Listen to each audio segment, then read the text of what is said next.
Shalom, hermanos y hermanas en todo el mundo. Les damos la bienvenida a la discusión de hoy. Y como siempre, una cálida bienvenida para ti, Baruch. ¿Cómo estás? Shalom, Cristian. Gracias a Dios, todo marcha bien. Maravilloso. Hermanos y hermanas, hoy tenemos un tema algo diferente a lo que normalmente acostumbramos a compartir y enseñar.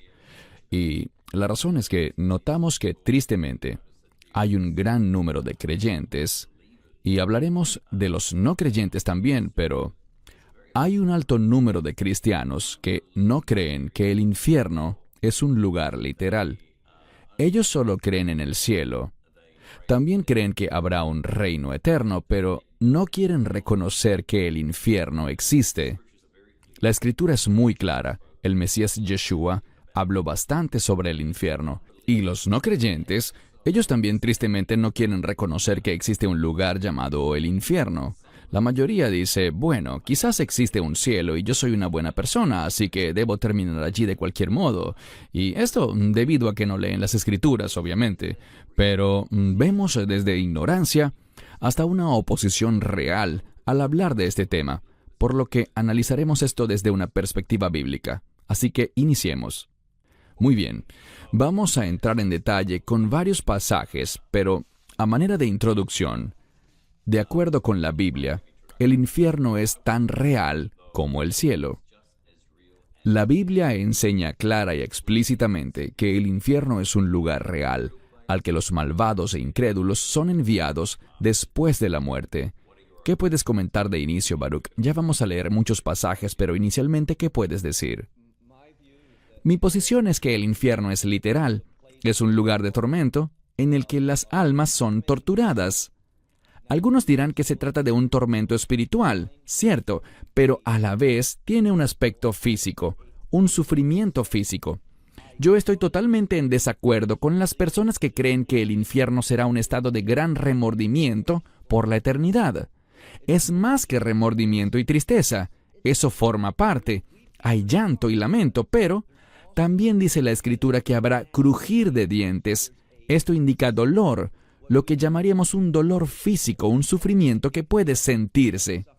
Y te diré como introducción que cuando yo vivía en Chicago, allá había y todavía hay una escuela teológica llamada Trinity Divinity School, y una persona se encontraba dictando una cátedra en la que hablaba sobre un evangelista muy reconocido, cuyo nombre no revelaré, y él leyó la teología de ese evangelista y dijo, la estoy leyendo porque cada palabra que les estoy diciendo fue aprobada por él. Entonces les dijo, quiero ser justo, no quiero parafrasear y quizás fallar en algún detalle, sino que quiero afirmar palabra por palabra lo que define su teología. Y tanto este profesor como el famoso evangelista no creían en un infierno físico. Y a pesar de que él fue responsable de la salvación de muchas personas en el mundo entero, él no creía en lo que yo llamaría un infierno literal. Él lo espiritualiza todo para decir que el fuego es algo simbólico. No es realmente fuego, sino que es el ardor de saber que estamos separados de Dios. Yo no estoy de acuerdo con eso. Lo veo tal como lo dice la Escritura, un lugar real en el que la gente sufrirá por la eternidad. Amén. Y creo que el Mesías está igualmente en franco desacuerdo con él. Pasemos entonces a las Escrituras. Bien. ¿Por qué pasa esto? Romanos 6:23. Porque la paga del pecado es muerte, mas la dádiva de Dios es vida eterna en Cristo Jesús, Señor nuestro. Me gustaría si pudieras explicar para quienes no son creyentes, para quienes no entienden por qué existe un concepto de cielo e infierno, pues creo que esta escritura es importante, Baruch, ya que nos dice que la paga del pecado es muerte. ¿Podrías aclarar, por favor, de qué se trata esto? La paga es simplemente el resultado, la respuesta. El pecado genera la muerte. El pecado tiene un lado físico, pero también un lado espiritual. Así que estamos hablando de la muerte espiritual que involucra un castigo para el alma. No tenemos que experimentar eso. Lo merecemos. Dios es justo al enviar a la gente al infierno, porque la gente hizo algo. No solamente pecó, yo pequé, pero no estaré en el infierno. Y tengo esa seguridad no por nada que yo haya hecho, sino por lo que dice aquí, que la dádiva, el regalo de Dios, yo recibo esa dádiva por fe. No tiene nada que ver conmigo. tiene que ver con lo que el Mesías hizo como ofrenda para el mundo entero. Y es un gran privilegio poder comunicarle al mundo que tienen esa oportunidad en su nombre.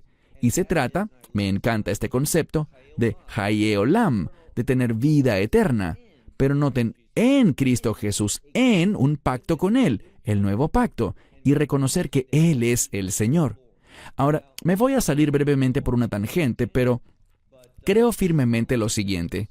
Mencionaste algo que es una señal, de acuerdo a la primera epístola de Juan, de cómo en los últimos días habrá una gran apostasía. Y una de las cosas con las que la gente apostatará, y desafortunadamente esto es algo creciente en la iglesia actual, es que dejarán de creer en la divinidad del Mesías. Y además, la razón por la que dice en Cristo Jesús, Señor nuestro, es que si alguien no lo reconoce como Señor, en referencia a su divinidad, tal persona no es salva.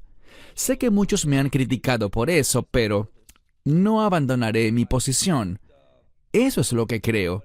Si alguien rechaza la divinidad del Mesías, entonces no sabrán quién es el Mesías. No pueden recibir a alguien que no conocen con precisión.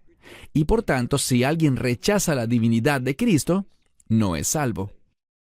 Amén, bien dicho. Y sabes, me gustaría decir, para todo aquel que nos esté viendo ahora y que aún no haya tomado la decisión de hacer de Jesús el Señor de su vida, que es un regalo para nosotros. Es una bendición increíble que proviene de un Dios misericordioso que entregó a su Hijo unigénito en nuestro lugar.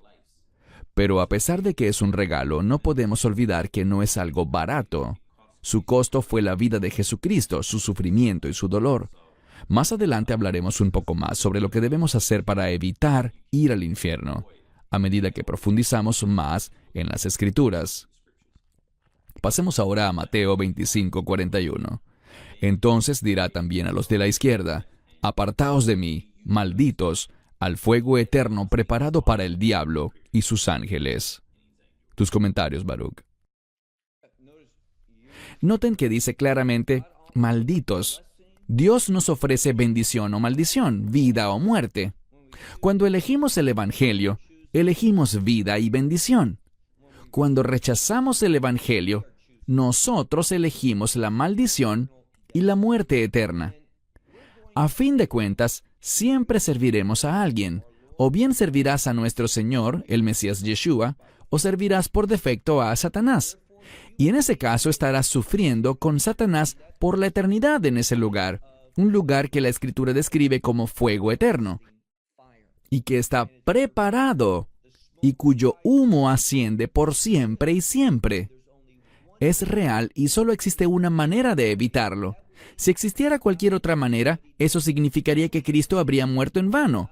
Es solo a través de Él y no de cualquier otra religión, dogma, mecanismo que pudiera existir. Solo por medio del Mesías podemos tener vida eterna. Pero si lo rechazas, tú estás eligiendo. Estás eligiendo el fuego eterno, el tormento, el llanto, el sufrimiento, el crujir de dientes. Amén, gracias. Ahora leemos Lucas 13:28. Allí será el llanto y el crujir de dientes, cuando veáis a Abraham, a Isaac, a Jacob y a todos los profetas en el reino de Dios, y vosotros estéis fuera. Tus comentarios, Baruch. Yo no quiero estar en esa situación, y estoy tan agradecido porque Dios nos ofrezca ese regalo gratuito. Todo lo que tenemos que hacer es decirle que sí a su regalo. Cuando lo aceptamos y entramos en un acuerdo con Él, no seremos dejados fuera, sino que estaremos con Abraham, Isaac, Jacob, con los profetas, los santos, con todos aquellos que... No es que no eran pecadores, ellos eran pecadores. Muchos fallaron miserablemente, pero la gracia de Dios es más grande que nuestro pecado. Cuando recibimos esa gracia que se nos ofrece gratuitamente, nosotros seremos admitidos y no seremos dejados fuera. Entonces es una elección. Dios se mueve cuando le decimos que sí, pero tenemos la facultad de decirle que no. Y todo el que hace eso, el que le dice que no y lo rechaza, estas serán las personas que tendrán remordimiento por siempre. Amén. Por cierto, cada vez que digo amén, lo que expreso es que estoy de acuerdo con lo que Baruch está diciendo. Lo aclaro porque algunas personas me han preguntado por qué digo todo el tiempo amén. A ellos les molesta eso un poco, pero, en fin, solo quería aclarar ese detalle. Lucas 16, 23 y 24. Y estando en tormentos en el Hades, alzó sus ojos y vio de lejos a Abraham y a Lázaro en su seno. Entonces él clamó y dijo: Padre Abraham, ten piedad de mí, y envía a Lázaro para que moje la punta de su dedo en agua y refresque mi lengua, porque estoy atormentado en esta llama. Entendemos que esta es una historia que el Mesías estaba compartiendo, pero te doy la palabra, Baruch, para que nos brindes el contexto de por qué esta perfecta ilustración es más que una historia, es un hecho muy real. Así es. Muchas personas piensan que es una parábola. Bueno, pero Jesús no compartiría una parábola de algo que no fuese real, ni de una fábula. Así que yo no la veo como una parábola, la veo como un relato histórico que Él compartió para enseñarnos, pero dejando eso a un lado. El Hades es otro término para el infierno. Está ubicado en el Seol. Anteriormente, ya no es así, pero anteriormente existía otro lugar dentro del Seol llamado el paraíso. El paraíso no es el cielo. Cuando el Mesías le dijo a ese ladrón en la cruz: de cierto te digo que hoy estarás conmigo en el paraíso, Él no le dijo en el cielo. Estaba hablando de lo que también se conoce como el seno de Abraham. Por cierto, Abraham también se menciona en este verso en pantalla, y es importante aclarar que ese paraíso no era para siempre, porque existe el cielo, pero el cielo tampoco es eterno, porque existe la Nueva Jerusalén, y esa sí es eterna. Pero el Hades o el infierno tampoco es eterno. Las personas no pasarán la eternidad en el infierno. Si no sabes dónde la pasarán, en el lago que arde con fuego y azufre. El infierno será tomado y arrojado a ese lago. Ese es su destino final. Ahora, suena quizás como algo semántico, porque ¿es acaso un lago que arde con fuego y azufre algo más suave o menos horrible que el Hades o el infierno? No, es algo muy parecido, pero nos habla de que las almas saldrán del Hades para presentarse en el juicio del gran trono blanco, y acto seguido, vemos que tanto el Hades como todos los que estaban en él serán arrojados a ese lugar final de tormento eterno, que es ese lago. Agam Shevuer Veesh Deigo Frit, el lago que arde con fuego y azufre. Ese es el infierno final, por así decirlo, para todos los que rechacen el regalo del Evangelio. Correcto, gracias. Apocalipsis 20:10. El diablo que los engañaba fue lanzado al lago de fuego y azufre, donde estaban la bestia y el falso profeta, y serán atormentados día y noche por los siglos de los siglos. Como creyentes eso significa una gran celebración, ver el final del diablo y de la bestia y del falso profeta. Pero ciertamente es un lugar que deben evitar todos los que aún no han hecho de Jesús su Señor y Salvador. Sí, este lugar es el lago de fuego y azufre, que como dijimos representa la morada final y eterna para Satanás, para la bestia, el falso profeta y todos los que rechacen el Evangelio. Bien, hermanos y hermanas, tuvimos un inconveniente técnico. Interesante como comentamos tras bastidores, este es un tema que el enemigo ciertamente no quiere que compartamos. Tuvimos un apagón eléctrico que no había sucedido jamás, pero continuemos. Dios mediante podremos llegar al final de este video. Entonces Jesús, Yeshua, nos lo advirtió también. Veamos en Mateo 7:13. Entrad por la puerta estrecha, porque ancha es la puerta y espacioso el camino que lleva a la perdición, y muchos son los que entran por ella. ¿Qué puedes comentar, Baruch, sobre esta importante escritura que vemos que es tan relevante en estos días? Pues estamos rodeados de falsas doctrinas, engaños y apostasía. Realmente luce como una puerta muy estrecha. Bueno, estoy de acuerdo. Vemos que las perspectivas que predominan, las que son más populares y que dominan los medios, no se basan en la verdad. De hecho, me sorprende que hay una conferencia mesiánica muy importante, pero los conferencistas que se presentan cada año son personas que no tienen entrenamiento, personas que hablan lo que a la gente le agrada oír, pero no se basan en la autoridad del texto, no se basan en profecía bíblica, ni en las cosas que realmente son el interés de Dios para estos días. Pero eso es precisamente lo que tenemos que esperar, pues estrecha es la puerta. Cada vez habrán menos y menos personas, por esta gran apostasía de la cual habla la Escritura, por lo que cada vez menos personas se mantendrán fieles a la verdad y defenderán la verdad.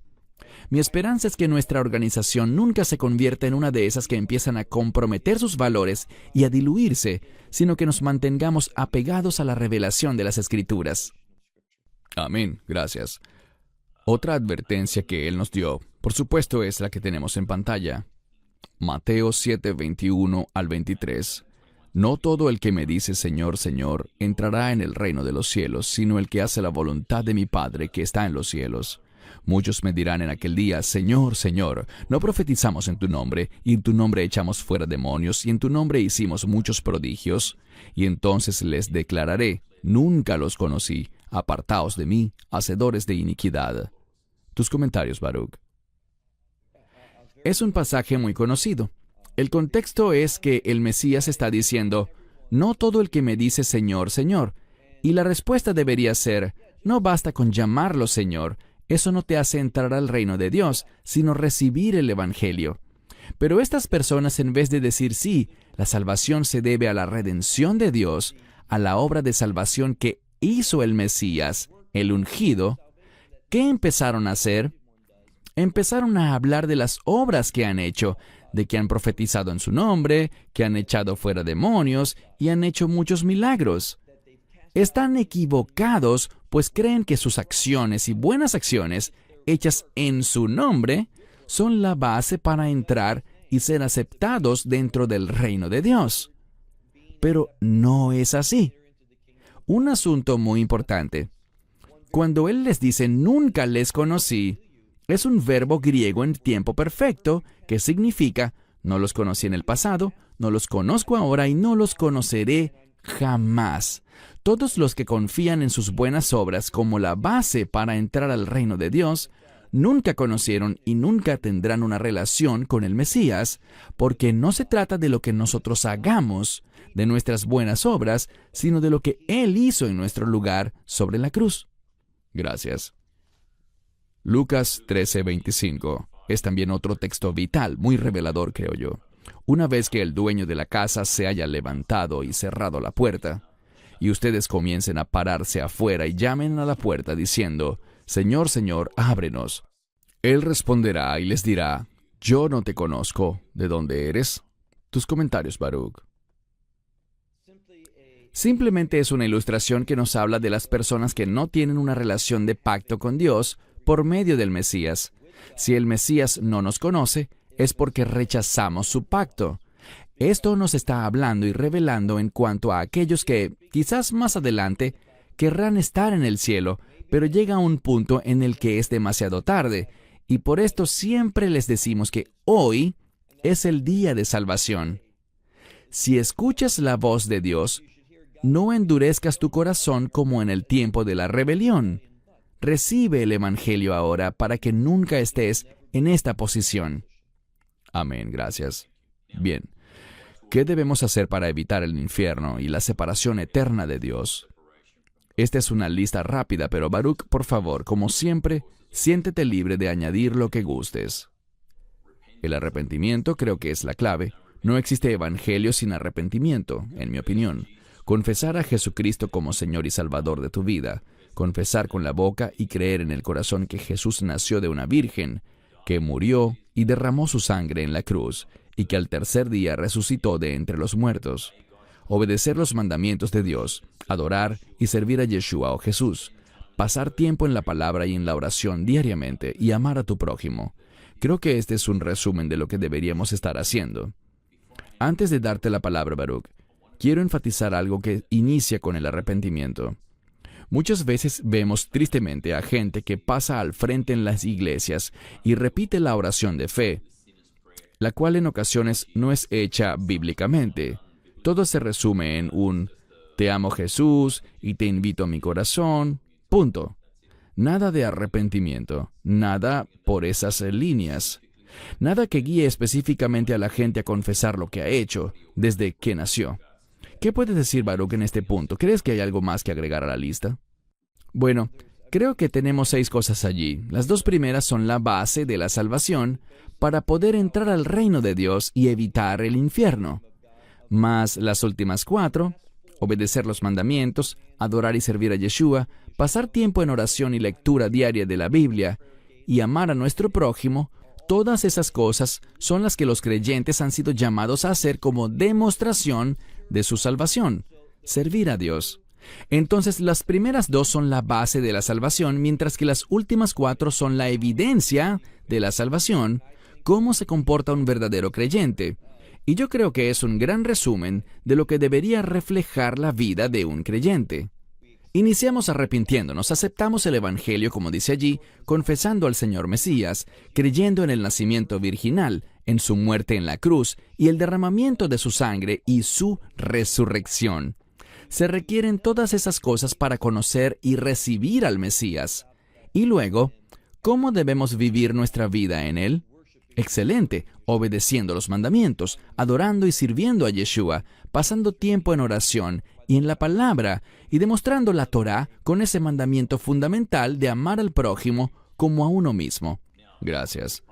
Ahora, algunas promesas maravillosas que tenemos disponibles para nosotros. Romanos 10:9 y Romanos 10:13.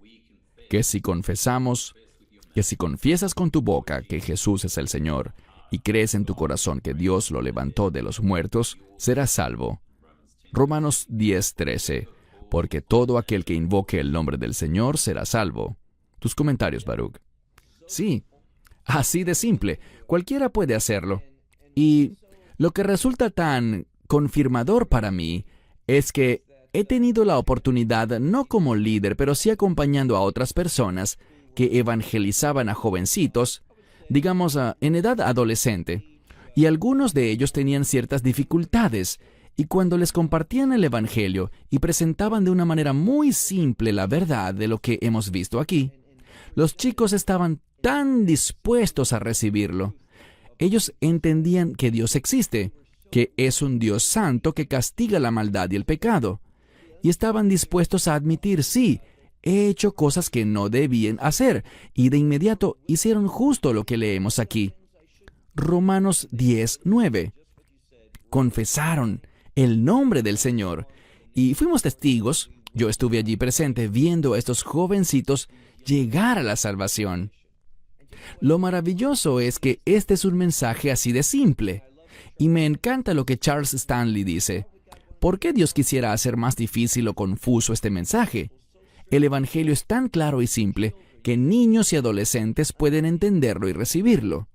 Alabamos a Dios por hacerlo tan simple que hasta yo puedo entenderlo. Amén, gracias. Ahora tenemos quizás una de las escrituras más conocidas de la Biblia, Juan 3:16. Porque de tal manera amó Dios al mundo que dio a su Hijo unigénito para que todo aquel que en él crea no se pierda, mas tenga vida eterna. Tus comentarios, Baruch. Todo aquel que crea. Me encanta la amplitud de esa frase. La gracia de Dios es muy específica. ¿En qué sentido? En que es uno solo el camino para recibir la gracia de Dios. La gracia de Dios no es amplia, no está abierta a muchas religiones diferentes y teologías distintas, sino que es muy angosta como vimos antes. Pero el amor de Dios es una invitación amplia, está disponible para todo el mundo. Y lo segundo que diré es que leemos "mas tenga vida eterna". Esa palabra eterna es un adjetivo que describe al reino. Así que podríamos decir vida eterna, pero podríamos entenderlo como tener vida de reino. Y de eso es de lo que se trata. Somos llamados a vivir una vida de reino hoy. Esta es la evidencia, la proclamación, la declaración de nuestra fe.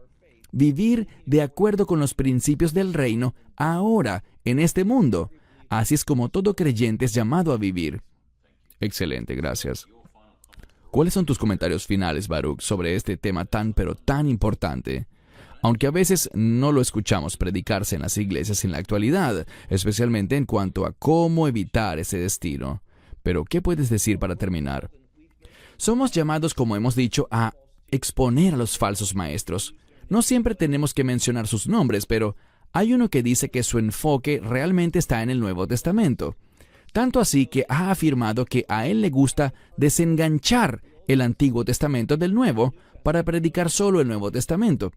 Pero yo lo he visto, y una de las cosas que dice es que la gente que no le gustan sus enseñanzas es porque realmente no lo han visto. Pues yo he visto creo que no menos de 200 mensajes suyos, de principio a fin.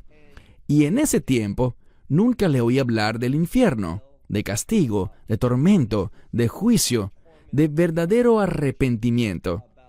Nada de eso.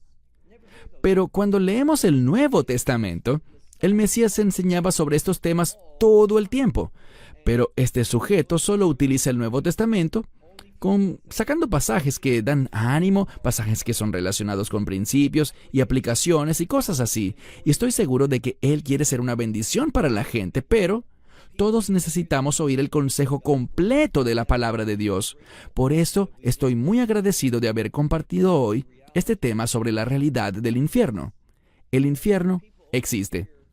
Cuando la gente solo escucha palabras de ánimo, pero no escucha el mensaje completo de Dios en su verdadera esencia, esto no producirá en ellos la convicción que es tan fundamental con el fin de recibir verdaderamente el Evangelio. Así es, gracias. Hermanos y hermanas, si han disfrutado este video y aún no se han suscrito al canal de YouTube, por favor háganlo. Compartan y denle me gusta a este video. Pueden escribirnos a australasia@lovisrael.org. De nuevo, Baruch, gracias por tu tiempo hoy. Ha sido de bendición, y lo más importante es que oro y espero que haya sido de bendición para todos nuestros espectadores. Baruch en Israel y un servidor aquí en Sydney, Australia, les damos las gracias por acompañarnos. Nos vemos pronto. Shalom y Dios les bendiga. Esperamos que te hayas edificado con el mensaje de hoy y lo compartas con otros. Te invitamos a seguir nuestros estudios cada semana por este canal y por el portal de YouTube de Amarás a Israel. También puedes descargar nuestra aplicación móvil gratuita, Mi Estudio Bíblico. Finalmente, para obtener más información sobre nosotros, visita nuestra web amarasaisrael.org, donde encontrarás otras conferencias de Baruch en audio, video y texto. Hasta el próximo programa. Que el Señor te bendiga en Yeshua HaMashiach, Jesús el Mesías, mientras caminas con Él. Shalom desde Israel.